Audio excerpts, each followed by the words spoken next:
इस कहानी की शुरुआत होती है साल 1815 में फ्रांस को दिखाते हुए। ये वो वक्त था जब बेचारे कमजोर और गरीब लोगों पर जुल्म किया जाता था। इस टाइम में हम एक जेल को भी देखते हैं जहाँ बहुत सारे कैदी थे। इन्हीं में एक कैदी जीन भी था जिसे 19 साल की सजा सुना दी गई थी। उसका जुर्म सिर्फ इतना सा था कि अपने भूखे नेफ्यू का पेट भरने के लिए उसने ब्रेड चुरा ली। सिर्फ इतनी सी गलती के पीछे उसे इतनी बड़ी सजा सुना दी गई थी। यहाँ का जेलर जीन से बहुत नफरत करता था, इसीलिए वो हमेशा उससे कड़ी मेहनत वाले काम करवाया करता था, जो जाहिर है बहुत मुश्किल हुआ करते। ऐसा वो इसलिए करता था ताकि जीन के लिए उसकी जो नफरत है उसे शांत कर सके। मगर फिर जेलर उसे एक पेपर देता है, यानी जीन को पैरोल पर छोड़ दिया गया था। अब जेलर उसे कहता है कि पैरोल पर छोड़ने का मतलब ये नहीं होता कि हमने तुम्हें पक्का ही रिहा कर दिया है, बल्कि तुम्हें आकर मुझसे मिलते रहना होगा और लोगों के सामने तुम्हें अपना बर्ताव भी बिल्कुल ठीक रखना होगा। अब क्योंकि उसे पैरोल मिल चुका था इसलिए वो काफी खुश होता है और अब वो जगह जगह नौकरी की तलाश में भटकता रहता है। लेकिन जब उसके डॉक्यूमेंट्स देखे जाते हैं जो जाहिर है पैरोल के थे, तो कोई भी उसे काम नहीं देता। हर किसी को लगता है कि वो एक मुजरिम है, इसलिए रात उसे सड़कों पर गुजारनी पड़ती है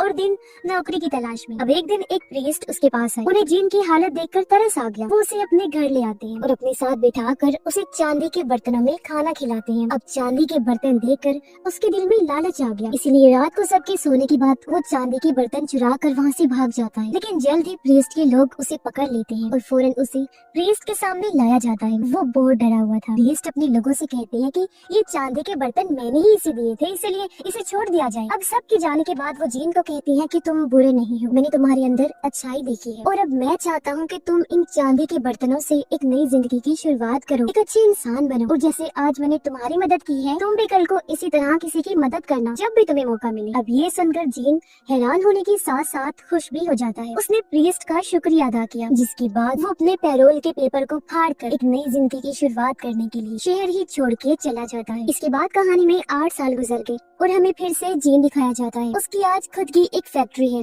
और जिस जगह पर वो रहता है वहाँ का मेयर है। उसकी फैक्ट्री में एक लड़की काम किया करती थी जिसका नाम फैंटीन होता है। उसकी एक बेटी भी थी जिस बारे में किसी को पता नहीं होता क्योंकि उसकी शादी नहीं हुई थी और उसकी बेटी अपने अंकल के साथ रहती थी। और आज जब उसके साथ काम करने वाली औरतों को ये पता चला कि बिना शादी की उसकी बेटी है, तो सब उसके खिलाफ हो जाती है और उसे बुरा भला बोलने लगती है। शोर सुनकर जीन भी यहाँ आ गया, पर इससे पहले वो सबको शांत करता उसकी नजर जेलर पे पड़ जाती है जिसका पैरोल तोड़कर वो भागा था। पता चलता है कि उसका भी ट्रांसफर इसी शहर में हो गया है और अब वो पुलिस चीफ है। अब जीन अपने मैनेजर को कहता है कि तुम सबको शांत करो और खुद वो पुलिस चीफ से बात करने चला जाता है। अब जीन का मैनेजर, जिसकी पहले ही फैंटीन पर बुरी नजर थी, आज वो इस मौके का फायदा उठाता है। वो अजीब तरह की हरकतें उसके साथ करने लगा। तब गुस्से में आकर फैंटीन उसके मुंह पर जोरदार थप्पड़ मार दी, जिससे मैनेजर को इतना गुस्सा आया कि वो उसे काम से ही निकाल देता है, जिस बात से जीन पूरी तरह अनजान था। अब जब जीन पुलिस चीफ से मिलने आया तो उसे लगता है जैसे वो जीन से पहले भी कहीं मिल चुका है। इस बारे में वो पूछता भी है, लेकिन जीन साफ साफ मना कर देता है। इनकी बातें चल ही रही थी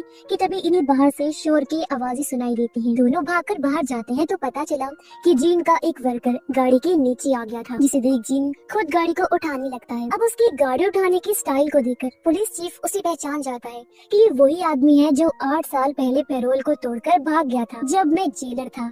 लेकिन फिलहाल उसके पास जीन के खिलाफ कोई सबूत नहीं होता। अब फैंटीन दिखाई जाती है जिस बेचारी को पैसों के लिए अपने बाल बेचने पड़ते हैं, लेकिन ये पैसे उसके लिए काफी नहीं थे, इसलिए मजबूर होकर उसे वो काम भी करना पड़ता है जो वो कभी करना भी नहीं चाहती थी। असल में उसे अपनी बेटी के लिए अंकल को किसी भी हाल में पैसे भिजवाने थे, जिस वजह से ये तो उसे करना ही था। अब ऐसे ही कई दिन गुजर गए। एक दिन फैंटीन की तबीयत बहुत ज्यादा खराब हो जाती है और उसके साथ एक आदमी जबरदस्ती करने की कोशिश करता है, जिस गुस्से में आकर वो उसके मुंह को नोच के रख देती है, जिस वजह से यहाँ पुलिस चीफ को बुलाया गया। तब वो आदमी झूठ बोल देता है कि मैं तो सिर्फ यहाँ से जा रहा था, लेकिन इसने मेरे ऊपर हमला कर दिया। ये सुन फैंटीन रोने लगी। अपनी सफाई में बोलती है कि ये आदमी झूठ बोल रहा है, मैंने इसे तब नुकसान पहुँचाया जब इसने मेरे साथ जबरदस्ती करना चाहिए। लेकिन पुलिस चीफ उसकी बातों पर यकीन नहीं करता और उसे जेल जाने की बात करता है। तब वो कहती है कि अगर मैं जेल चली गई तो मेरी बेटी का क्या होगा, अभी वो बहुत छोटी है। अब उसकी ये बात जीन ने सुन ली थी। साथ ही वो फैंटीन को पहचान भी लेता है कि ये मेरी ही वर्कर है, इसीलिए वो पुलिस चीफ को कहता है कि इसे छोड़ दो।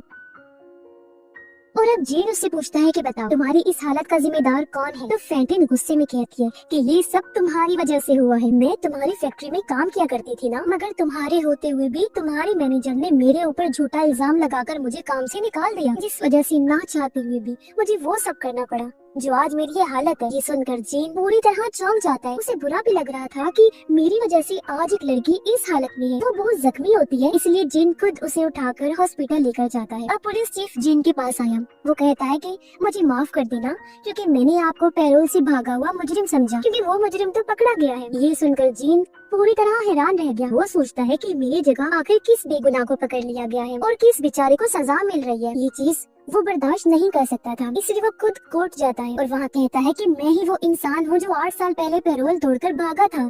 मैंने वो पेपर फाड़ दिया था, तो मेरी जगह वो सजा किसी और को मिल रही है जो मैं नहीं चाहता, क्योंकि मुजरिम मैं हूँ ना कि वो। पर कोई भी उसकी बातों का यकीन नहीं करता। सबको लगता है जैसे उसका दिमागी तवाज़ुन खराब हो गया है। जिसके बाद जीन हॉस्पिटल जाता है जहाँ फैंटीन को एडमिट किया गया था, मगर उसकी हालत बहुत खराब थी। वो अपनी आखिरी सांसें गिन रही होती है, लेकिन इस टाइम भी उसे अपनी बेटी की ही फिक्र। जीन उसे कहता है कि तुम अपनी बेटी के लिए परेशान मत होना, मैं हमेशा उसका ख्याल रखूंगा। जिसके साथ ही फैंटीन की मौत हो गई, जिससे जीन को बहुत दुख होता है। तभी यहाँ पुलिस चीफ भी आ गया, जो उसे कहता है कि हाँ तुम सही कह रहे थे कि तुम ही वो कैदी हो, मैं तुम्हें पहचान चुका हूँ, इसीलिए तुम्हें गिरफ्तार करना चाहता हूँ। जीन ने कहा कि अभी ऐसा मत करो प्लीज, मुझे फैंटीन की बेटी का ख्याल रखना है। एक बार मैं अपना काम कर लूँ, फिर खुद मैं आकर अपने आप को तुम्हारे हवाले कर दूंगा। लेकिन वो जीन की बात सुनने को तैयार नहीं था, इसलिए दोनों के बीच लड़ाई हो जाती है। पर मौका पाकर जीन वहाँ से भाग निकलता है। अब हमें फैंटीन की बेटी दिखाई गई, जिसका नाम कॉजिट होता है। पता चला कि उसका अंकल अच्छा इंसान नहीं है, वो सारे काम कॉजिट से करवाता और हमेशा फैंटीन के पैसों का इंतजार किया करता है। तभी यहाँ जीन आ गया, जो भारी रकम देकर कॉजिट को अपने साथ ले जाता है। अब कहानी में 9 साल गुजर गए, जिसके बाद हमें पेरिस का सीन दिखाया जाता है। यहाँ एक ग्रुप था जो सभी लोग बागी थे और गवर्नमेंट के खिलाफ बगावत पर उतर आई थी, क्योंकि उन्हें गवर्नमेंट के असूल पसंद नहीं थे और इन बेचारे गरीब लोगों का ख्याल नहीं किया जाता था। इन्हीं में एक लड़का भी शामिल था जो स्टूडेंट होता है, और अब जब वो कॉजिट को देखता है तो पहले ही नजर में उसे प्यार हो जाता है। वो पिछले 9 सालों से जीन के साथ रह रही थी और उसने ही कॉजिट को पालकर बड़ा किया था। अब इस भीड़ में वो स्टूडेंट लड़का उसे हर जगह ढूंढने की कोशिश करता है, लेकिन कॉजिट उसे कहीं भी नहीं मिलती। फिर कॉजिट के अंकल और उसकी पूरी फैमिली भी पेरिस आ जाते हैं। वो जीन को देखते ही उसे पकड़ लेते हैं और कॉजिट के बदले में उसे और पैसों की मांग करते हैं। इतनी ही देर में यहाँ पुलिस चीफ भी आ गया, जिसे देखते ही जीन और कॉजिट भाग जाते हैं। तब पुलिस चीफ कॉजिट के अंकल के पास आया, लेकिन उसने झूठ बोल दिया कि एक आदमी मेरी बेटी को मुझसे चुरा कर भाग गया है। ये सुन पुलिस चीफ ने कहा कि तुम फिक्र मत करो, हम जल्द ही उस आदमी को ढूंढ कर तुम्हारी बेटी को तुम्हारे पास ले आएंगे। उधर वो स्टूडेंट अपने बागी साथियों के साथ था, जहाँ एक बच्चा आकर उन्हें खबर देता है कि जनरल की मौत हो गई है। ये सुनकर स्टूडेंट और सभी काफी दुखी हो जाते हैं, क्योंकि जनरल ही वो इंसान थे जो हमेशा गरीबों का साथ दिया करते थे। तभी स्टूडेंट के पास उसकी दोस्त आई, जिसे उसने कॉजिट को ढूंढने का काम दिया था। वो बताती है कि मैंने उसे ढूंढ लिया है। दरअसल स्टूडेंट की इस दोस्त को पता नहीं होता कि कॉजिट उसकी कजन है, क्योंकि ये लड़की कॉजिट के अंकल की बेटी होती है। अब कॉजिट का सुनकर वो काफी खुश हो जाता है। उधर कॉजिट अपने दिल की बात जीन को बता देती है। उसने कहा कि मैं भी उस लड़के से प्यार करती हूँ, लेकिन जीन ने उसे समझाया कि इस बारे में इतना मत सोचो बेटा, क्योंकि ये सब करने का हमारे पास टाइम नहीं है। मगर कॉजिट उसे भूल नहीं सकती थी। अब स्टूडेंट कॉजिट से मिलने आया और यहाँ वो अपने प्यार का इजहार कर देता है, जो सुनकर कॉजिट की कजन को बहुत बुरा लगा। वो ये सारी बातें सुन लेती है। दुख में वो रोने लगी, क्योंकि हमेशा से वो इस लड़के को पसंद करती थी, लेकिन आज तक उसने इस पर ध्यान नहीं दिया। कॉजिट भी उसे अपने दिल की बात बता देती है और यहाँ दोनों की दोस्ती हो गई। लेकिन तभी उसे जीन की आवाज सुनाई दी, इसलिए वो अपने घर चली जाती है। कॉजिट की अंकल की बेटी भी उदास होकर अपने घर की तरफ जाने लगी, पर तभी उसने देखा कि उसके डैड कुछ पुलिस ऑफिसर्स को लेकर कॉजिट के घर की तरफ जा रहे हैं, क्योंकि वो दोनों को पकड़वाना चाहते हैं। लेकिन कॉजिट की कजन ने अपने डैड को रोका, जिसके बाद वो शोर मचा देती है। आवाज सुनकर जीन को भनक लग जाती है कि कोई खतरा है, इसलिए वो फैसला करता है कि मैं अपनी बेटी कॉजिट को लेकर हमेशा के लिए इंग्लैंड चला जाऊंगा। जाने से पहले कॉजिट अपने उसी दोस्त के लिए खत लिखती है,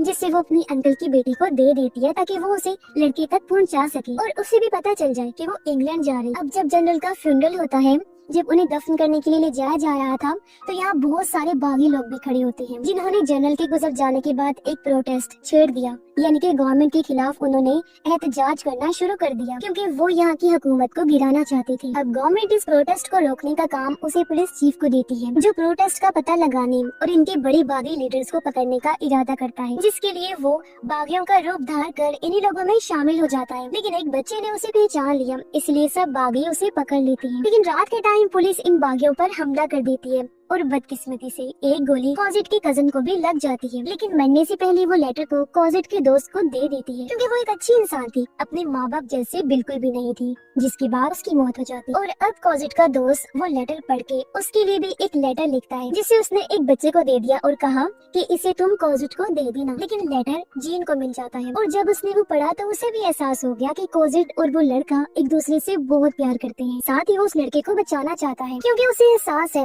कि शहर के जो हालात चल रहे हैं उसमें उसकी जिंदगी कभी भी जा सकती है। इसीलिए अगले ही दिन वो पुलिस के रूप में उस जगह पर जाता है जहाँ पुलिस ने बैरिकेड्स लगाए थे। तभी बागी लोग वहाँ पहुँच गए और जीन को पकड़ लेते हैं, लेकिन इससे पहले वो उसे कोई नुकसान पहुँचाती। वही बच्चा उसे पहचान लेता है और कहता है कि ये तो हमारा साथी है, इसलिए उसे छोड़ दिया गया। तभी जीन ने देखा कि इन लोगों ने पुलिस चीफ को बंदी बनाया हुआ है, उसके गले में फांसी का फंदा लगाकर उसे बांधा गया है, क्योंकि ये बागी लोग उसे मारना चाहती थी। अब जीन उनसे कहता है कि इसे मेरे हवाले कर दो, मैं खुद इसे मारूंगा। जिसके बाद वो पुलिस ऑफिसर को नीचे लेकर गया और उसे कहता है कि तुम यहाँ से भाग जाओ। वो जानबूझकर दीवार पे गोली चलाता है, जिसकी आवाज सुनकर सब बागियों को लगता है कि उसने पुलिस चीफ को मार दिया है। अगले दिन पुलिस इन लोगों पर हमला कर देती है, जिसमें सभी बागी मारे जाते हैं। एक गोली कॉजिट के दोस्त को भी लग गई, जिससे वो जख्मी हो जाता है। अब जीन किसी तरह बच गया था, जो उसकी जान बचाने के लिए एक पाइप के जरिए सीवरेज में चला जाता है और दोनों की हालत ही खराब होती है। अगले दिन यहाँ पुलिस चीफ आई, जो सभी बागियों की लाशों को देखती है। उन्हें उस छोटे बच्चे की लाश भी मिल जाती है, जिसे कल ही उन्होंने जिंदा देखा था, जिस वजह से पुलिस चीफ का दिल पूरी तरह टूट जाता है। बच्चे ने हमेशा अच्छे काम किए थे और अब पुलिस चीफ अपना बैज उतारकर इज्जत के तौर पर बच्चे की लाश पे रख देती है। उन्होंने नोटिस किया कि इनमें कॉजिट के दोस्त की लाश नहीं है, और तभी उसकी नजर सामने सीवरेज के पाइप पर गई, जहाँ से जीन कॉजिट के दोस्त को ले गया था। पुलिस चीफ को शक होने लगा कि जरूर वो इसी पाइप के जरिए भाग गया होगा। उधर सीवरेज में जीन और कॉजिट का दोस्त बेहोशी की हालत में होते हैं, जहां उनके पास कॉजिट का अंकल आ गया, और क्योंकि वो बहुत लालची इंसान था, इसलिए कॉजिट के दोस्त के हाथ से उसकी अंगूठी को निकाल लेता है। पर तभी जीन की आंख खुल गई, वो उसे पकड़ लेता है और कहता है कि हमें यहाँ से निकलने का रास्ता बताओ। ये जगह दरअसल पूरी जाल की तरह थी, वो लोग फंस गई थी, उन्हें बाहर जाने का रास्ता नहीं मिल रहा था, इसीलिए मजबूरन कॉजिट के अंकल को रास्ता बताना पड़ता है। और अब जब ये दोनों वहाँ से बाहर आई तो इनके सामने पुलिस चीफ खड़ा हुआ था। अब जीन उसे कहता है कि प्लीज हमें मत रोकना, जाने दो, क्योंकि इस लड़के की जान बचाना मेरे लिए बहुत जरूरी है। इसलिए पुलिस चीफ उन्हें नहीं रोक और दोनों यहाँ से निकल गए, क्योंकि कहीं ना कहीं पुलिस चीफ के दिल में एक शर्मिंदगी, अपने गुनाहों को वो धोना चाहता था, इसलिए खुद छत से कूद कर वो अपनी जान दे देता है। कुछ दिन के बाद कॉजिट के दोस्त को भी होश आ गई, और जब उसे पता चला कि उसके सभी साथी मारे गए हैं तो वो बहुत ज्यादा दुखी हो जाता है। लेकिन इस बात से उसे तसल्ली हुई कि अब मेरे साथ कॉजिट है। जीन उसे अपनी जिंदगी की पूरी सच्चाई बता देता है। साथ ही उसने ये भी कहा कि मैं कभी भी इस बारे में